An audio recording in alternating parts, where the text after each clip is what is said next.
Hi welcome back to my channel. ఈరోజు కథ wife of నందు 19వ భాగం ముగింపు భాగాన్ని వినీతం.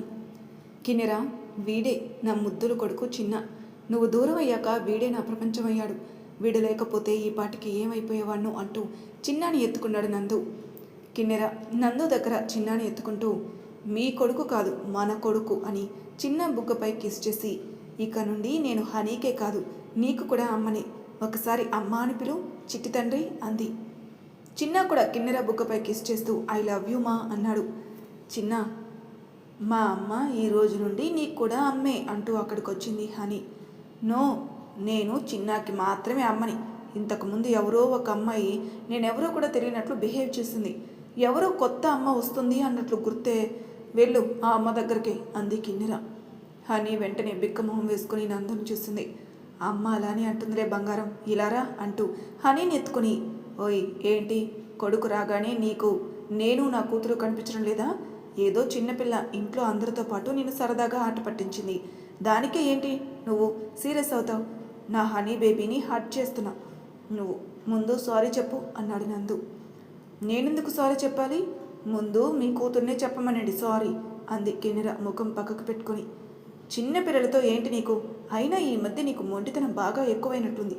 హనీ బంగారం, అమ్మ ముఖం చూడలేకపోతున్నాను, ఒక సారీ అంటే చెప్పమ్మా అన్నాడు నందు. హనీ కొంచెం ఆలోచించుకొని నందు చేతిలో నుండి కిన్నెర మీదకి వంగి ఆమె బుగ్గని కిస్ చేసి, సారీ మా, పెదనాన్న వాళ్ళు చెప్పారని అలా చేశాను అంది. నువ్వు ఒక్కదానివే ఏంటి? అందరూ నన్ను ఆట పట్టించారు. ఒక్క నిమిషం నేను చనిపోయానా ఏంటి అని నాకే డౌట్ వచ్చింది అంది నందుతో. కిన్నెర చెప్పే విధానానికి నందుకి నవ్వాగలేదు. అతను నవ్వుతుంటే ఉడుక్కున్న కిన్నెర తర్వాత నవ్వుకోవచ్చు, పదండి వెళ్దాం, అందరం మన కోసమే ఎదురు చూస్తుంటారు అంది. నందు హనీని కిన్నెర చిన్నని ఎత్తుకొని మెట్లు దిగుతున్నారు. వాళ్ళని అలా చూసి వాళ్ళ జంట చూడ్డానికి కన్నుల పండుగ ఉంది కదా పార్వతి, చూడ్డానికి రెండు కళ్ళు సరిపోవడం లేదు. ఏ కళ్ళు పడ్డాయో ఇన్ని రోజులు దూరంగా ఉన్నారు. ఇక వీళ్ళపై ఎవరి కళ్ళు పడకూడదు. పార్టీ అయ్యాక వీళ్ళకి దిష్టి తీసేయాలి అన్నారు విశాలాక్షి గారు. సరే అత్తయ్య, నేను మంగమ్మకి చెప్పి ఉంచుతానులేండి అన్నారు పార్వతి గారు. వాళ్ళు మాత్రమే కాదు, అక్కడున్న అందరూ నందు కిన్నెరను చూస్తూ ఉండిపోయారు. వాళ్ళ కిందికి వచ్చేసరికి వాళ్ళపై పువ్వుల వర్షం కురుస్తూనే ఉంది. హాయ్, పువ్వులు భలే ఉన్నాయి అంది హనీ. అవును హనీ, పెద్దనాన్నే ఇదంతా ప్లాన్ చేశారు అన్నాడు చిన్న. ఆ పువ్వుల వర్షంలో తడుస్తూ కిందికి చేరుకున్నారు కిన్నెర నందులు. వాళ్ళు ముందుగా పెద్దవాళ్ళ దగ్గర ఆశీర్వాదం తీసుకున్నారు. హాయ్ చిన్నదిన, ఎలా ఉన్నావు? సారీ లేట్ అయింది అంటూ కుటుంబంతో సహా అక్కడికి వచ్చింది గిరిజ. బాగున్నా వదిన అని హర్ష చేతిలో ఉన్న రోహన్ని అంటే గిరిజ కొడుకుని పలకరించింది. వదిన, వాడు చిన్నగా ఉన్నప్పుడు చూశాను, ఎంత పెద్దవాడయ్యాడు అంది కిన్నెర రోహన్ని ముద్దు చేస్తూ. అవును, ఇంతకీ నా మేనకోడలెక్కడా అంది గిరిజ. ఇదిగో ఇక్కడ ఉంది అంటూ నందు హనుని చూపించాడు. అబ్బో, నా మేనకోడలు నాకంటే అందంగా ఉందే అని హనీని ఎత్తుకుని, అన్నయ్య నీ కూతురే నా కోడలు, నేను ఫిక్స్ అయ్యాను, నువ్వు కూడా ఫిక్స్ అయిపో అంది గిరిజ. ఆమె అడిగిన దానికి నందు నవ్వి ఊరుకున్నాడు. కిన్నెర మాత్రం, వదినా ఇలా అంటున్నానని తప్పుగా అనుకోకండి, వాళ్ళు ఇప్పుడు చిన్నపిల్లలు, వాళ్ళకి ఈ పెళ్ళి బంధం వీటి గురించి మనం అనుకున్న మాటల గురించి తెలియదు. పెద్దయ్యాక ఎవరి ఆలోచనలు వాళ్ళకుంటాయి. వాళ్ళ మనసులు ఎలా మారుతుందో ఎవరికి తెలుసు? మనం ఒకటి అనుకుని వాళ్ళు దాన్ని కాదని ఇదంతా అవసరమా? వాళ్ళు పెద్దయ్యాక ఒకరినొకరు ఇష్టపడితే నువ్వు కోరినట్లే వాళ్ళకి పెళ్లి జరిపిద్దాం, ఓకేనా అంది. చాలా బాగా చెప్పావు కిన్నెర, నా ఉద్దేశం కూడా ఇదే. ఇప్పటి నుండే వాళ్ళ మనసుల్లో ఆశలు రేపడం మంచిది కాదు, అది వాళ్ళ ఫ్యూచర్పై ప్రభావం చూపిస్తుంది అన్నాడు హర్ష. సరే సరే, చెల్లెల మాట అన్నగారి మాట ఒక్కటైతే ఇక నేను అనడానికి ఏముంది, మీరు చెప్పినట్లే చేద్దాం అంది గిరిజ. మీ ముచ్చట్ల తర్వాత ముందు జరగాల్సిన వేడుక గురించి ఆలోచించండి. చాలా రోజులైంది మన ఇల్లు ఇలా కలకల్లాడి. నా మనవరాలు వచ్చాక ఇంట్లో కలొచ్చింది. కిన్నెర, ముందు దేవుడి ముందు దీపం పెట్టు తల్లి అన్నారు విశాలాక్షి గారు. కిన్నెర ఆవిడ చెప్పినట్లే చేసింది. తర్వాత పావని శ్యామ్ వాళ్ళతో దండలు మార్పించి ఇద్దరితో రింగ్స్ మార్పించారు. తర్వాత కేక్ కూడా కట్ చేయించారు. అందరూ ఆ మూమెంట్ని చాలా ఎంజాయ్ చేశారు. ఏంట్రా, మమ్మల్ని పిలిచి మేము రాకుండానే పార్టీ మొదలు పెట్టేశారు అంటూ అక్కడికి వచ్చాడు అరుణ్ తన భార్య పిల్లలతో. నువ్వు లేటుగా వచ్చి నన్నంటావేంట్రా అంటూ అరుణ్ చేతిలో పాపనెత్తుకుని, కథ వెన్నీ అన్నాడు నందు. అవును మాము, నేనెప్పుడో రెడీ అయ్యాను, డాడీనే లేట్ అంది వెన్నీ. ఎంత పెద్ద లాయర్ అయినా మీతో వాదించలేను అని కిన్నెరని పలకరించి తన భార్యని కిన్నెరకి పరిచయం చేశాడు అరుణ్. కిన్నెర వెన్నెని చూసి పాప అచ్చం వెన్నెల గారిలానే ఉంది అంది. వెన్నెలలా కాదు, వెన్నెలే మళ్ళీ పుట్టింది అన్నాడు అరుణ్ చెమ్మగిలిన కళ్ళతో. రే మళ్ళీ మొదలుపెట్టావా, పద మన వాళ్ళు అక్కడ వెయిట్ చేస్తున్నారు అని అరుణ్ని అక్కడి నుండి తీసుకెళ్ళిపోయాడు నందు. పార్టీ అయ్యి అందరూ రిలాక్స్ అయ్యారు. చాలా రోజులు అవడంతో కిన్నెర ఇంట్లో అందరి మాట్లాడి చివరికి తల్లిదండ్రుల దగ్గరికి వెళ్ళి వాళ్ళకి క్షమాపణ చెప్పి జరిగిన సంగతులన్నీ వాళ్ళకి చెప్తూ కూర్చుంది. జ్యోతితో కూడా మాట్లాడింది. అవునక్క, మామయ్య ఎక్కడ వచ్చిన దగ్గర నుండి కనపడలేదు అంది కిన్నెర. ఏదో పనుందని వెళ్ళారు, ఈ పాటికి వస్తూ ఉండాలి అంది జ్యోతి. వాళ్ళ మాటల్లో ఉండగానే రాజు రాజ్యలక్ష్మి గారిని తీసుకుని అక్కడికి వచ్చాడు. రాజ్యలక్ష్మి గారిని చూసిన కిన్నెర, అమ్మా మీరేంటి ఇక్కడ, నాతో రమ్మంటే పనుంది రాను అన్నారని ఆవిడ దగ్గరికి వెళ్ళింది. హనీ కూడా అమ్మమ్మ అంటూ ఆవిడ్ని చుట్టేసింది. నా మనవరాలను చూసి చాలా రోజులైనట్లుంది అంటూ హనీని ఎత్తుకున్నారు రాజ్యలక్ష్మి గారు. అమ్మా ఇంతకీ నువ్వు వస్తున్నట్టు నాకు ఫోన్ కూడా చేయలేదు, ఎలా వచ్చారు ఇక్కడికి అంది కిన్నెర. నేనే మీ మావయ్యని పంపించాను కిన్నెర, ఇన్ని రోజులు అని నిన్ను ఆవిడ కంటికి రెప్పలా చూసుకున్నారు, ఇకపై ఆవిడని చూసుకోవడం మన బాధ్యత. అక్కడ ఒంటరిగా ఎలా ఉంటారు, ఇకపై ఆవిడ మనతోనే ఉంటారు అన్నాడు నందు మాటలు విన్న కిన్నెర అతనికి కళ్ళతోనే కృతజ్ఞతలు చెప్పింది. రాజ్యలక్ష్మి గారిని అందరికీ పరిచయం చేసింది. విశాలాక్షి గారు, పార్వతి గారు, రాధ గారు ఆమెని సాదరంగా ఆహ్వానించి ఇన్ని రోజులు కిన్నెరకి ఆశ్రయం ఇచ్చినందుకు కృతజ్ఞతలు చెప్పారు. నేను తనకి ఆశ్రయం ఇవ్వడం కాదండి, తను నా జీవితంలోకి వచ్చి నాకు పునర్జన్మనిచ్చింది. మా మధ్య రక్త సంబంధం లేకపోయినా అంతకు మించిన బంధం ఉంది. నవమోసాలు మోసి కనకపోయినా తన నా కూతురే. ఏ జన్మ అనుబంధమో ఆ దేవుడు మా ఇద్దరిని ఇలా కలిపాడు అన్నారు రాజ్యలక్ష్మి గారు కిన్నెర తల నిమురుతూ. అంతా మీ మంచి మనసేనండి, మీ మంచితనమే మిమ్మల్ని దగ్గర చేసింది అన్నారు పార్వతి గారు. ఎప్పుడు తిన్నారో ఏమో, రండి అందరూ కలిసి భోజనం చేద్దాం అన్నారు విశాలాక్షి గారు. అప్పటికే గెస్టులందరూ భోజనం చేసి వెళ్ళిపోయారు. ఇంట్లో వాళ్ళు మాత్రమే మిగిలారు. పావని, కిన్నెర, గిరిజ అందరికీ వడ్డించారు. అందరూ భోజనాలు చేసి ఈ 5 సంవత్సరాలు జరిగిన ముచ్చట్లన్నీ చెప్పుకుంటూ కూర్చున్నారు. అలా మాట్లాడుకుంటూ ఉండగా చాలా పొద్దుపోయింది. నందు అయితే శ్యామ్తో మాట్లాడుతున్నాడు, కానీ అతని చూపు కిన్నెర పైనే ఉంది. కిన్నెర అతని గమనిస్తూనే ఉంది, కానీ అతని పట్టించుకోనట్లే ఉంది. ఏదో ఒక విధంగా ఆమెను పక్కకు రమ్మని సైగ చేస్తూనే ఉన్నాడు, కానీ ఆమె అతన్ని పట్టించుకోకుండా గిరిజతో మాట్లాడుతూనే ఉంది. అది గమనించిన విశాలాక్షి గారు, మనవడికి దారి సులువై చేయడానికి అమ్మ కిన్నెర, పిల్లలిద్దరూ నిద్రపోయారు, వాళ్ళ లోపలికి తీసుకెళ్ళి పడుకోబెట్టమ్మా అన్నారు. సరే అమ్మమ్మ అంటూ చిన్నాన్ని ఎత్తుకుని వాళ్ళ గదిలోకి తీసుకెళ్తుంటే, అక్కడెందుకమ్మా, నా గదిలో పడుకోబెట్టు అన్నారు. సరే అని పిల్లలిద్దరినీ అక్కడ పడుకోబెట్టి బయట వచ్చేసరికి నందు ఆమె చెయ్యి అందుకుని గబగబా పైకి తీసుకెళ్ళిపోయాడు. అయ్యో ఏంటండి ఇది, అందరూ ఒక్కడే ఉంటే ఇలా తీసుకొచ్చేస్తారు, అందరూ ఏమనుకుంటారు, నేను ఇప్పుడే వస్తాను అని అతని నుండి విడిపించుకోవడానికి ట్రై చేసింది, కానీ అతను ఆమెకి అవకాశం ఇవ్వలేదు. అలానే ఆమెను గట్టిగా హత్తుకొని గదిలోకి తీసుకెళ్లి డోర్ లాక్ చేశాడు. అబ్బా ఏంటండి మీరు, వాళ్ళందరూ నేను వస్తానని అనుకుంటారు.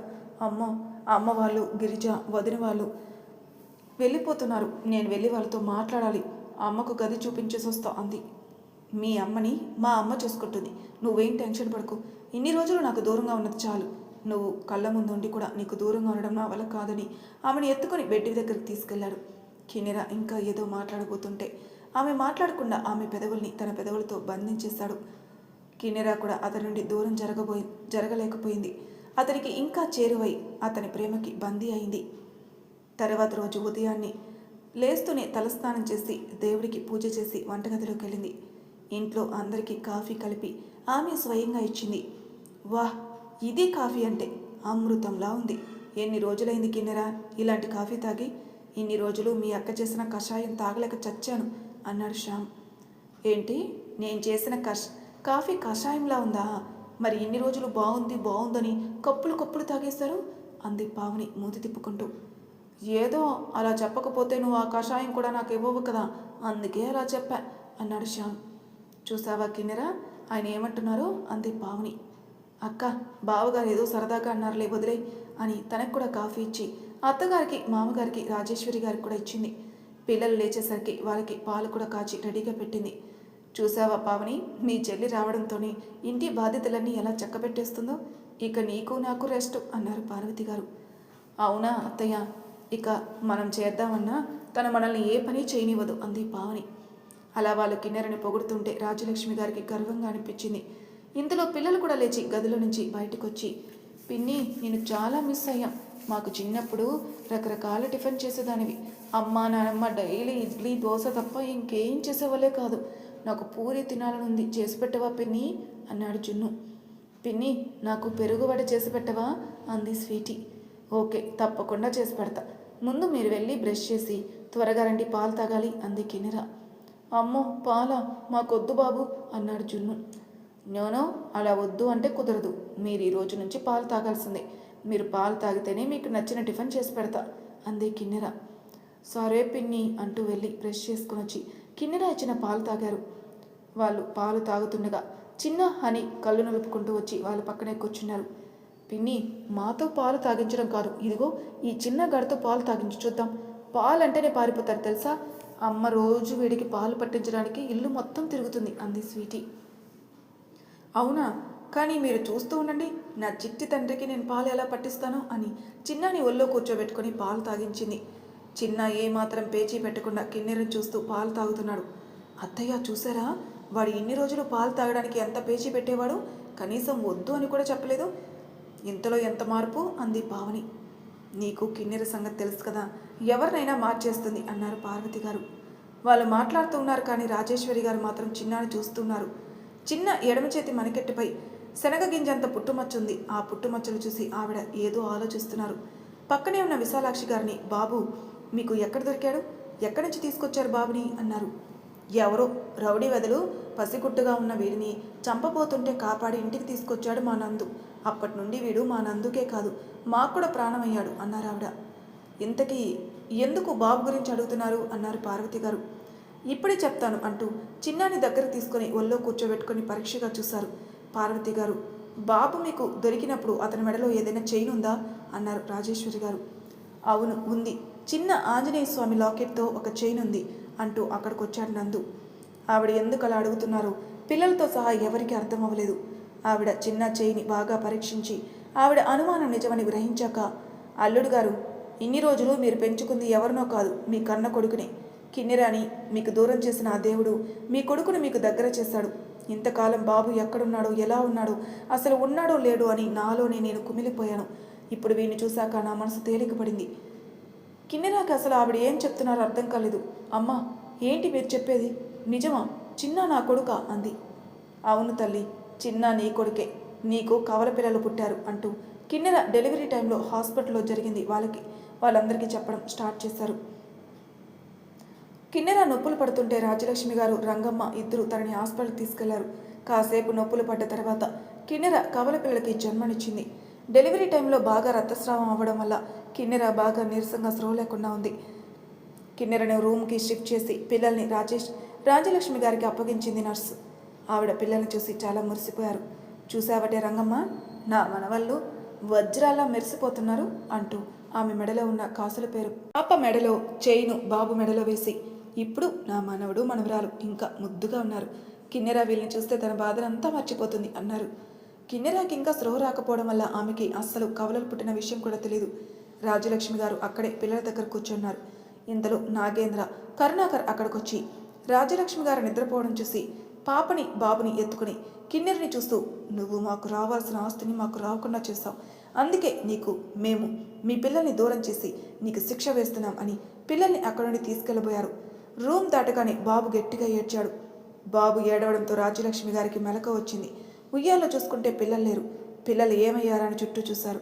బయట నుండి బాబు ఏడుపు వినపడడంతో బయటికెళ్ళి చూసేసరికి నాగేంద్ర బాబుని, కరుణాకర్ పాపని తీసుకుని వెళ్ళిపోతున్నారు. వెంటనే ఆవిడ గట్టిగా అరిచి అందరినీ పిలిచారు. అయినా సరే వాళ్ళు వెళ్ళిపోతున్నారు. అక్కడున్న కాంపౌండర్ కరుణాకర్కి దొరికాడు. అతన్ని పట్టుకొని అతని చేతిలో ఉన్న పాపను తీసుకున్నారు అక్కడి వాళ్ళు. నాగేంద్ర మాత్రం అక్కడి నుంచి పారిపోయాడు. తెల్లవారి వరకు ఎంత గాలించినా నాగేంద్ర జాడ తెలియకపోవడంతో రాజలక్ష్మి గారు చాలా బాధపడ్డారు. ఈ విషయం తెలిస్తే కిన్నెర బాధపడుతుందని, ఆమెకి ఈ విషయం తెలియకూడదని అనుకున్నారు. కాసేపటికి స్రూలోకి వచ్చిన కిన్నెరకు పాపని చూపిస్తూ, ఇదిగో తల్లి, నీకు మహాలక్ష్మి పుట్టిందని పాపని ఆమె చేతికిచ్చారు.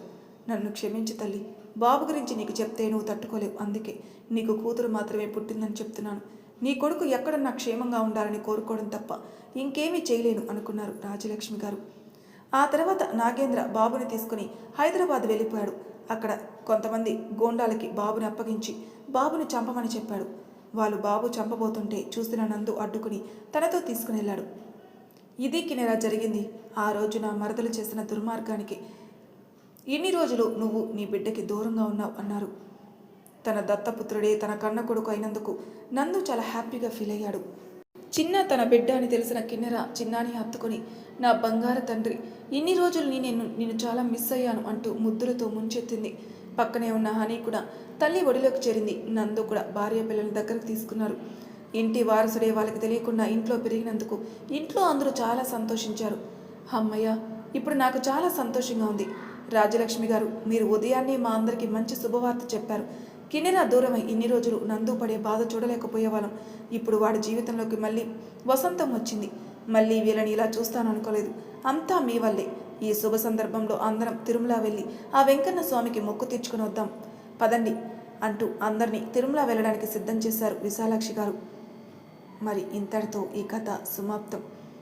మళ్ళీ మరొక కొత్త కథతో మీ ముందుకు వస్తాను. అంతవరకు నా ఛానల్ సబ్స్క్రైబ్ చేయని వాళ్ళు ప్లీజ్ సబ్స్క్రైబ్ చేసుకోండి. లైక్ చేసి షేర్ చేయండి. మీ అభిప్రాయాలను కామెంట్ రూపంలో తెలియజేయండి. Thank you for listening.